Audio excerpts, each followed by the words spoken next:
ഏതായാലും രാജ്യാന്തര മണ്ഡലത്തിലേക്ക് വരാം. ശ്രീ ജേക്കബ് സാർ, നിലവിൽ ഇപ്പോൾ എനിക്ക് മനസ്സിലാക്കാൻ കഴിയുന്ന അല്പസമയത്തിനകം ദില്ലിയിൽ നിന്ന് അടക്കമുള്ള വാർത്തകൾ വരുന്നത് JP നദ്ദ മാധ്യമങ്ങളെ കാണുമെന്നുള്ളത് തന്നെയാണ്.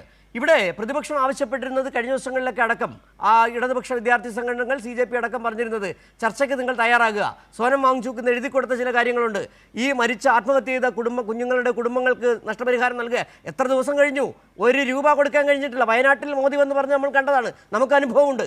അതോടൊപ്പം തന്നെയാണ് ഈ NDA പിരിച്ചുവിടുക, ധർമ്മേന്ദ്ര പ്രധാൻ രാജിവെക്കുക. ധർമ്മേന്ദ്ര പ്രധാൻ രാജിവെക്കുന്നതുകൊണ്ട് സിസ്റ്റം പോകുമെന്ന് വിശ്വസിക്കാൻ കഴിയില്ല. പക്ഷേ ഈ വെരി ഫസ്റ്റ് എന്താണ് ഈ ഭരണകൂടം ചെയ്യേണ്ടത് താങ്കളുടെ അഭിപ്രായത്തിൽ?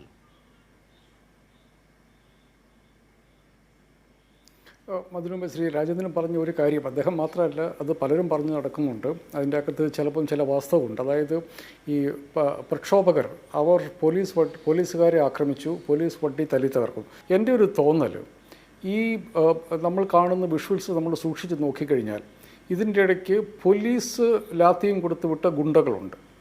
എൻ്റെ ബലമായ സംശയം, അതിനെക്കുറിച്ചാണ് ശരിക്കും നമ്മൾ അന്വേഷിക്കേണ്ടത്.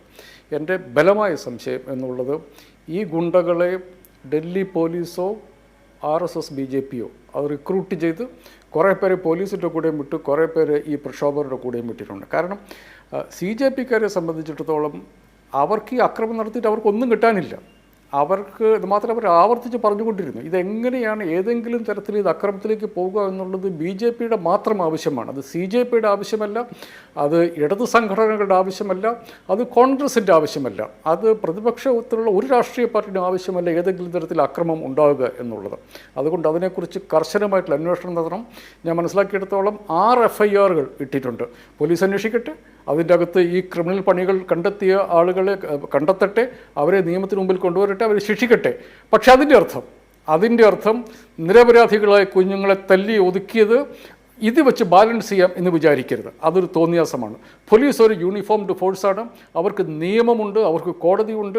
ആരെങ്കിലും നിയമം ലംഘിച്ചിട്ടുണ്ടെങ്കിൽ അവരെ നിയമത്തിന് മുൻപിൽ കൊണ്ടുവരാൻ പോലീസിന് അവരുടേതായ ഏജൻസികളുണ്ട്. ഈ കുട്ടികളെ തല്ലിയതിൻ്റെ ഉത്തരവാദിത്വം നരേന്ദ്രമോദിയും അമിത്ഷായും പറയേണ്ടി വരും. അവരുടെ ഉത്തരവ് പ്രകാരമാണ് ഈ കുട്ടികളെ ഇങ്ങനെ തല്ലിച്ചതച്ചത് എന്നുള്ളത്. അത് മറ്റത് വെച്ച് ബാലൻസ് ചെയ്യാൻ വേണ്ടി തന്നെയായിരിക്കും ഈ ഗുണ്ടകളെ ഇറക്കിയത് എന്നുള്ളതാണ് ഞാൻ വിശ്വസിക്കുന്നത്. അതുകൊണ്ട് ഈ കുട്ടികൾക്ക് കിട്ടിയ തല്ല് അൺആക്സെപ്റ്റബിൾ ആണ്. അതിനകത്ത് യാതൊരു തർക്കവുമില്ല. സർക്കാർ ചെയ്യേണ്ട ആദ്യത്തെ കാര്യം, നമ്മൾ ചർച്ച തുടങ്ങിക്കഴിഞ്ഞപ്പം ഇപ്പോൾ എനിക്കൊന്ന് SFIക്കാരെ പോലും പ്രതിരോധത്തിലാക്കി നിങ്ങളുടെ ആവശ്യം ചുരുങ്ങിപ്പോയി എന്നുള്ളതാണ്. ചുരുങ്ങിയ ആവശ്യമാണ് ഇപ്പോൾ. കുട്ടികൾ സമരം ചെയ്യുന്നത് ഒരു ചുരുങ്ങിയ ആവശ്യത്തിന് വേണ്ടിയിട്ടാണ്. നമ്മൾ വിശാലമായ RSS BJPക്ക് എതിരെയുള്ള അല്ലെങ്കിൽ അവരുടെ നയങ്ങൾക്കെതിരെയുള്ള വലിയ പോരാട്ടം എന്നുള്ളതല്ല ഇപ്പോഴത്തെ ഇമ്മീഡിയറ്റ് ആയിട്ടുള്ള ആവശ്യം. ഇപ്പോഴത്തെ ഇമ്മീഡിയറ്റ് ആവശ്യം ഒരു എത്ര പരീക്ഷകളാണ്. നമ്മളൊരു കാര്യം മനസ്സിലാക്കണം, ഒരു സർക്കാരിൻ്റെ ഭരണം ഏൽപ്പിക്കുന്നത് ജനങ്ങൾ വോട്ട് ചെയ്ത് തന്നെയാണല്ലോ BJPയുടെ സർക്കാർ അധികാരത്തിൽ വന്നത്. അധികാരം ഏൽപ്പിക്കുന്നത് അവരൊരു പണി ചെയ്യുമെന്നുള്ളത് കൊണ്ടാണ്. എത്ര പരീക്ഷകളാണ് പാളിപ്പോയത്.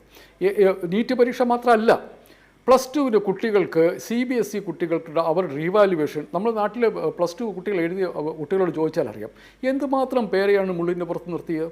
സർവകലാശാലകളിലേക്കുള്ള എൻട്രൻസ് ടെസ്റ്റ് അത് എത്ര നിരുത്തരവാദപരമായിട്ട് നടത്തിയത്. 10% കുട്ടികൾക്ക് PTE പരീക്ഷ എഴുതേണ്ടി വന്നു. അതിനുശേഷമാണ് നെറ്റിൽ ചോദ്യപേപ്പർ ചോർന്നു എന്ന് പറയും. എന്ന് വെച്ചിട്ടുണ്ടെങ്കിലും നമ്മളൊരു കേന്ദ്രമന്ത്രിസഭയിൽ ഇരിക്കാൻ യോഗ്യനല്ല എന്ന് സ്വന്തം പ്രവൃത്തി കൊണ്ട് തെളിയിച്ച ഒരാളെ എന്തിനാണ് RSSും BJPയും സംരക്ഷിക്കുന്നത്? എന്തിനാണ് നരേന്ദ്രമോദി സംരക്ഷിക്കുന്നത്?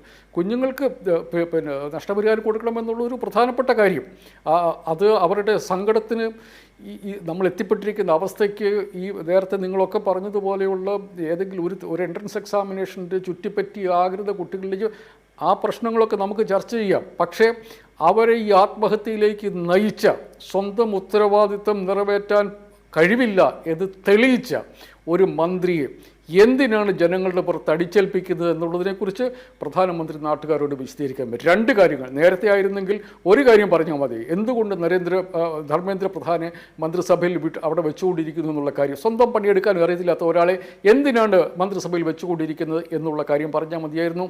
ഇപ്പോൾ ആ ഡൽഹിയിൽ നടത്തിയ കുഞ്ഞുങ്ങളുടെ പേരിൽ നടത്തിയ നരനായാട്ട്, അതിൻ്റെ ഉത്തരവും കൂടി നരേന്ദ്രമോദിയും അമിത്ഷായും കൂടി പറയേണ്ടതുണ്ട്. ഈ കുട്ടികൾക്കുള്ള നഷ്ടപരിഹാരം, NTA പിരിച്ചുവിടുക, ഈ സാധനങ്ങൾക്ക് പിറകെ വരേണ്ടതുണ്ട്. പക്ഷേ ഏറ്റവും പ്രധാനമായിട്ടുള്ള ആവശ്യം എന്നുള്ളത് ഈ ഹുങ്ക് കാണിച്ചുകൊണ്ടിരിക്കരുത്. നിങ്ങൾ ഈ നാട്ടിലെ പ്രധാനമന്ത്രി നാട് നിങ്ങൾ നടന്ന് പറയുന്ന ഒരു കാര്യമുണ്ടല്ലോ, ഈ പിന്നെ പെൺകുട്ടികളുടെ കാര്യം പറയുന്നത് മാത്രമേ അദ്ദേഹം പറയുന്നത്. അദ്ദേഹം ലോകം മുഴുവൻ നടന്ന് പറയും ഇന്ത്യയുടെ ഡെമോഗ്രാഫിക് ഡിവിഡൻറ്റിനെ കുറിച്ച്. നമ്മുടെ ജനസംഖ്യയുടെ പകുതിയിലധികം ആളുകൾ 30 വയസ്സിന് താഴെയുള്ളവരാണ് എന്നുള്ളത് പ്രധാനമന്ത്രി ലോകം മുഴുവൻ നടന്ന് പറയുന്നതാണ്. ആ 30 വയസ്സിന് താഴെയുള്ള നമ്മുടെ ഭാവിയെന്ന് നമ്മൾ അഹങ്കരിക്കുന്ന, പ്രധാനമന്ത്രി അടക്കം അഹങ്കരിക്കുന്ന കുഞ്ഞുങ്ങൾക്ക് നമുക്ക് ബാക്കി വെക്കുന്നത് ഈ ധർമ്മേന്ദ്ര പ്രധാനെ പോലുള്ള ഒരു മനുഷ്യനാണ്. ഒരു കാര്യം ചെയ്യാൻ അറിയത്തില്ലാത്ത ഒരാളെ. എന്താണ് അദ്ദേഹത്തിൻ്റെ ഒരേ ഒരു അജണ്ട? എന്താണ്?